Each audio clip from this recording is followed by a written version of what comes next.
Hello po. Pang 8 days na natin ngayon for the 30-day challenge. Again, after taking a bath, skin routine ulit tayo. Ito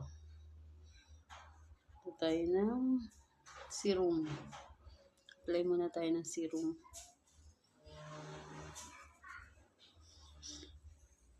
Spread all over the face. Madali siyang matuyo. Madali siyang ma-hydrate ng skin. Kaya ito yung inauna ko. Yung base na yun sa aking research.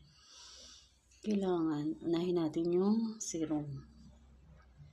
Kasi lightweight yung ingredients niya. So,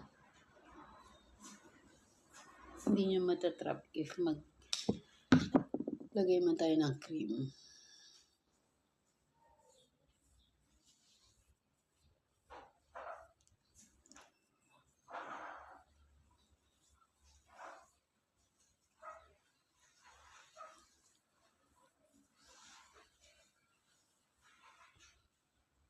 Eight days.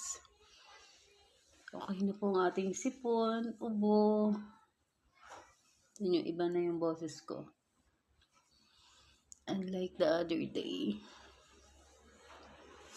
Yan.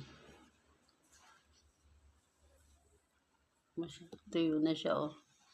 Bibilis siyang matuyo.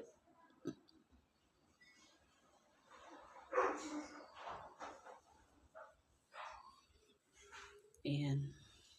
Sumali tayo sa challenge na ito. Kasi gusto natin ma-share sa mga tao, sa lahat, na ang Fairmax, Automax, hindi lang siya for beauty. Marami na siyang natulungan sa health.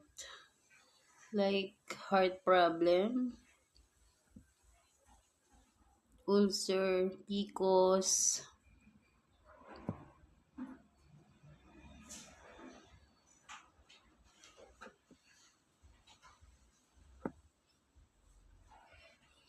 sa luslos, sa diabetic person.